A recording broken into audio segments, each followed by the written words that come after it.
Hello students, today's topic is foreign trade of India and this is the second part of our video.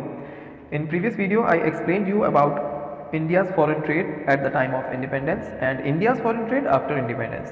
In today's video I will explain you about the direction of foreign trade. So let's start. So the direction of foreign trade. Since 1951, direction of India's foreign trade has also undergone a substantial change. List of our trading partners has tended to expand over time. That means अब काफ़ी सारे changes आ रहे हैं हमारे foreign trade की conditions में. Globally हम बहुत सारी कंट्रीज़ के साथ में पार्टनरशिप कर रहे हैं और बहुत तेज़ी से 1951 के बाद से बहुत सारी कंट्रीज़ हमसे जुड़ रही हैं. हम बहुत सारी कंट्रीज़ को इंपोर्ट कर रहे हैं, बहुत सारी कंट्रीज़ के साथ हम एक्सपोर्ट कर रहे हैं. So that is a good thing कि हमारी जो इंटरनेशनल मार्केट है वो एक्सपैंड हो रही है. Now, presently our major trading partners are UAE, China, USA, Switzerland, Singapore, Australia, Iran, Hong Kong, Korea, Indonesia, UK, Japan and Belgium. So these are our major countries, major partners in international market.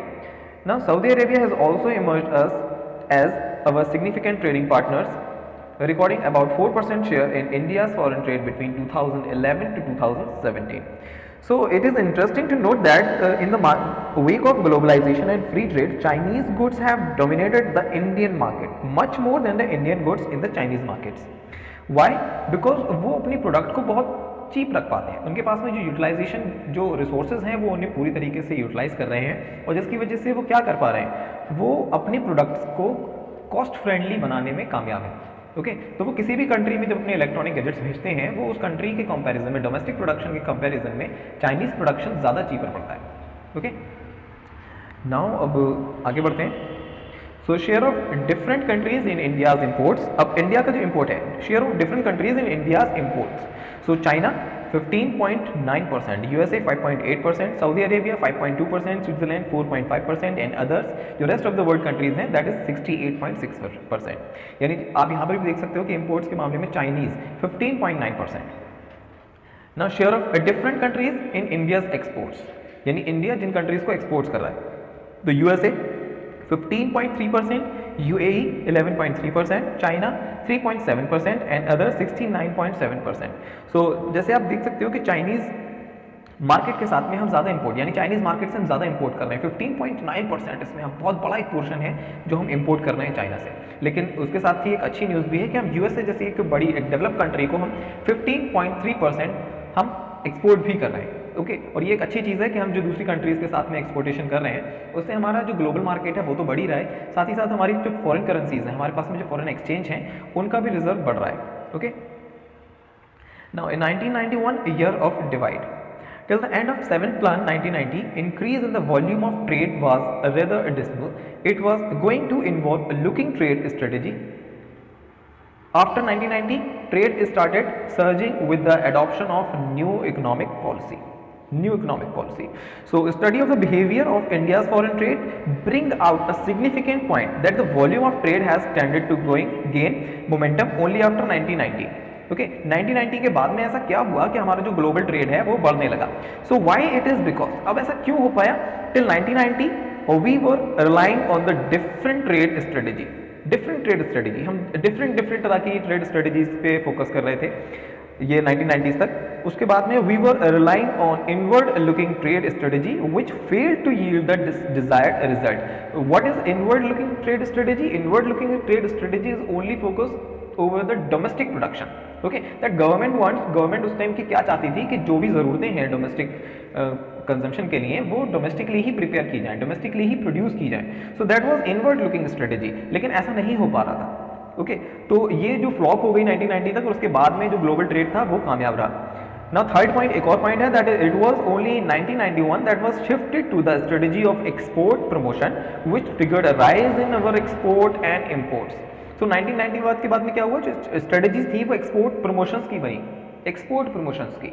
यानी कि जो हम surplus कर रहे हैं, जो भी product हम प्रोड्यूस कर रहे थे और लोकल यानी ग्लोबली डोमेस्टिकली जो हम कंजम्पशन कर रहे थे उसके बाद में जो हमारे पास सरप्लस बच रहा था उसे हम फोकस करने लगे कि किसी तरह से दूसरी कंट्रीज़ को हम उसे भेजें. सो ये हमारी अब स्ट्रेटजी थी. Okay so that was a good step कि जिसकी वजह से हमें ग्लोबल मार्केट में एक जगह बनाने को मिली. Now the next one is inward looking trade strategy. That what is inward looking trade strategy. So inward looking trade strategy refers to the policy of reliance on import substitution. Okay, import substitution and protection to the domestic industry through import restrictions and import duties in the area of international trade. Note these points carefully. जो मैं पढ़ूंगा वो points आपको बहुत ध्यान से सुनने हैं. सबसे पहले तो समझ लेते हैं कि क्या था ये इनवर्ड लुकिंग स्ट्रेटजी. कि इंपोर्ट सब्सटीट्यूशन यानी जो चीज़ें हम इंपोर्ट कर रहे हैं उन्हें ग्लोबली जो ग्लोबली हम इंपोर्ट कर रहे हैं उन्हें इंपोर्ट करने की बजाय हम उन प्रोडक्ट्स को डोमेस्टिकली प्रोड्यूस करें. Okay, so that was inward looking strategy. Okay, अब क्यों हुआ ऐसा? Import substitution implies domestic production of those goods which the economy has been importing from rest of the world. This is a strategy to save foreign exchange by restricting the volume of imports. और ऐसा क्यों किया जा रहा था? Inward looking trade strategy क्यों follow की जा रही थी? ये इसलिए की जा रही थी कि जो दूसरी कंट्रीज से आए हुए हमारे पास फॉरेन रिजर्व है, फॉरेन एक्सचेंज है, फॉरेन करेंसी है, अगर हम किसी दूसरी कंट्री के साथ इंपोर्ट करते हैं तो हमें क्या होगा? हमें उस फॉरेन एक्सचेंज से ही उन्हें पेमेंट करना होगा, क्योंकि कोई भी कंट्री नहीं चाहेगी कि भाई INR में पेमेंट मिले उसे. सपोज कीजिए कि हमने कोई चाइना से हमने कोई चीज़ इंपोर्ट की, तो इस चीज़ की क्या गारंटी है कि चाइनीज़ हमसे INR यानी इंडियन रुपीज़ में पेमेंट लेंगे? नहीं, उन्हें US डॉलर में पेमेंट चाहिए होगा. तो इस चीज़ के लिए ये रिस्ट्रिक्शंस था. दूसरा क्या था? Foreign exchange being extremely scarce was to be utilised for development imports. Okay, developmental imports यानी सिर्फ जो क्या माना जा रहा था कि सर डेवलपमेंटल इंपोर्ट्स पे ही हम इस एक्सचेंज को खर्च करेंगे, इसके अलावा हम इसे खर्च नहीं करना चाहते थे. ठीक है. So by adopting inward looking trade strategy the government preferred to economise the use of foreign exchange rather than maximise the generation of foreign exchange. यानी क्या हो रहा था? इंपोर्ट्स पे रिस्ट्रिक्शंस लगाई जा रही थी सिर्फ फॉरेन एक्सचेंज को बचाने के लिए, लेकिन एक्सपोर्ट प्रमोशंस हो ही नहीं रहे थे. एक्सपोर्ट प्रमोशंस नहीं हो रहे थे. अब एक्सपोर्ट प्रमोशन अगर होते तो क्या होता? एक्सपोर्ट्स बढ़ता हमारा, और एक्सपोर्ट्स अगर बढ़ता तो जो हमारे पास फॉरेन एक्सचेंज पहले थोड़ी मात्रा में था वो ज़्यादा बढ़ जाता. ओके, वो बढ़ जाता, क्योंकि हम दूसरी कंट्रीज़ को भाई एक्सपोर्ट करेंगे तो जाहिर सी बात है दूसरी कंट्रीज़ की जो करेंसी होगी उसी में हमें पेमेंट मिलेगा. ओके, सो ये चीज़ें उस टाइम पर ध्यान नहीं दी गई, एंड ये सबसे बड़ी प्रॉब्लम्स रही I think. Now impact of inward looking trade strategy on the domestic industry. कुछ उसके गुड इम्पैक्ट भी थे और साथ ही साथ कुछ बैड इम्पैक्ट्स भी थे. तो सबसे पहले हम बात करेंगे गुड इम्पैक्ट्स की. Good impact: high rate of industrial growth with structural transformation. High rate of industrial growth. So ये high rate of industrial growth क्या होता है? Despite Green Revolution, the percentage contribution of industrial sector to GDP increased from nearly 12% in 1951 to nearly 25% in 1991. Okay, यानी 1951 से ये change कितना है? 1951 में जो 12% था वो अप्रोक्सीमेटली 20% बढ़ गया. Rising share of industrial sector in GDP is a sign of economic growth based on structural transformation in the economy. सो जैसे ही हमने शिफ्ट की अपनी strategy inward looking trade strategy से ग्लोबल या फिर इंटरनेशनल ट्रेड स्ट्रेटेजी जैसे ही हमने फॉलो की, हमारी जो GDP जो हमारी परसेंटेज थी वो 12% से 25% बढ़ गई. Okay, so that was the high rate of industrial growth with structural transformation. क्यों? क्योंकि इंडस्ट्रियल जैसे जैसे हम इंटरनेशनल ट्रेड कर रहे थे, हमारी इंटरनेशनल मार्केट में जगह बन रही थी, हमारी इंटरनेशनल डिमांड बढ़ रही थी हमारे प्रोडक्ट्स की. ठीक है, तो इससे हो क्या रहा था? इंटरनेशनल जो एक्सचेंज था वो हमारे पास ज़्यादा आ रहा था, और इससे क्या हो रहा था? इंडस्ट्रियल ग्रोथ या फिर स्ट्रक्चरल ट्रांसफॉर्मेशन जो था वो बढ़ रहा था. Now the next one is okay, now the second one is diversification of industrial growth. Diversification of industrial growth कैसे हुआ? तो सबसे पहली बात, जैसे ही ग्लोबल या इनवर्ड लुकिंग ट्रेड स्ट्रेटजी को हमने ख़त्म कर दिया, ग्लोबल बिजनेस में हम लीडिंग पार्टनर्स बनने लगे, तो इससे हुआ क्या?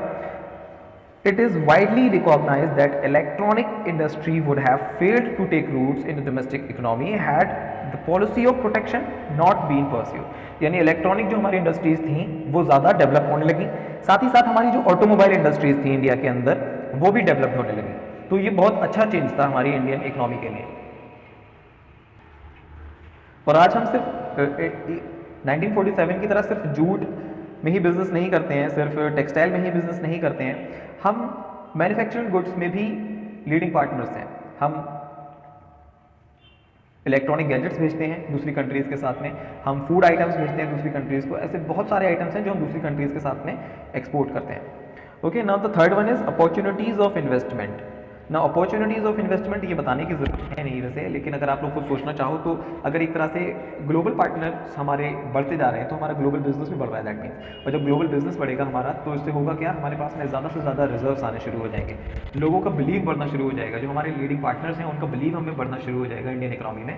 एंड इन दैट केस वो फ्यूचर में क्या हो सकता है, वो अपनी मैन्युफैक्चरिंग यूनिट्स हमारे इंडिया में इस्टेब्लिश कर सकते हैं, असेंबली यूनिट्स अपने इंडिया में इस्टेब्लिश कर सकते हैं, किसी दूसरे न्यू इन्वेस्टमेंट्स हमारे इंडिया में वो कर सकते हैं, चाहे वो पोर्टफोलियो इन्वेस्टमेंट्स हो या फिर वो डायरेक्ट इन्वेस्टमेंट्स हो। जैसे कि हम बात करते हैं अलीबाबा ने पेटीएम के अंदर बहुत सारा पैसा लगाया हुआ है, क्योंकि बाईजूस हमारे इंडिया का एक प्लेटफॉर्म है जिसमें चाइनीज़ इन्वेस्टमेंट लगा हुआ है। ऐसी बहुत सारे स्टार्टअप्स हमारे इंडिया के हैं जिसमें चाइनीज़ इन्वेस्टमेंट्स काफ़ी सारा लगा हुआ है।